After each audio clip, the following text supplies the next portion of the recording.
Hi, it's Leo Sarkissian with the ARC of Massachusetts. I'm pleased to be with you. And this month is National Disability Employment Awareness Month. I'm not sure how many of you knew that, but it is. And pleased to be with you. And the Commission on the Status of Persons with Disabilities this very day is holding a session on employment in that spirit. But let me share some key dates with you that made a difference in the past, can make a difference in today, and will make a difference tomorrow. First, 1973, a big year, the Rehabilitation Act was passed, 504, Section 504. And that meant no one could discriminate against persons with disabilities who received federal funding. So have you heard of a Section 504 plan for schools?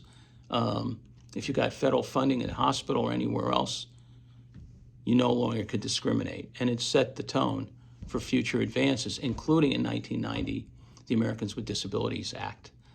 That didn't come out of nowhere, okay? It was built on the foundation of Section 504. In 1981, before the ADA was passed, the Center for Medicaid and Medicare and Medicaid probably is the right way to say it, announced it would start reimbursing states for home and community-based services. That's what we call HCBS.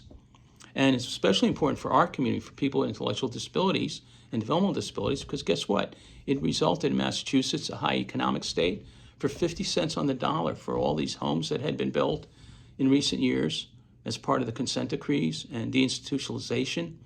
And it also, a few years down the road, offered 50 cents on the dollar for employment services. Initially, employment wasn't part of it, but soon they realized, yeah, we do have to support employment and employment services in the community.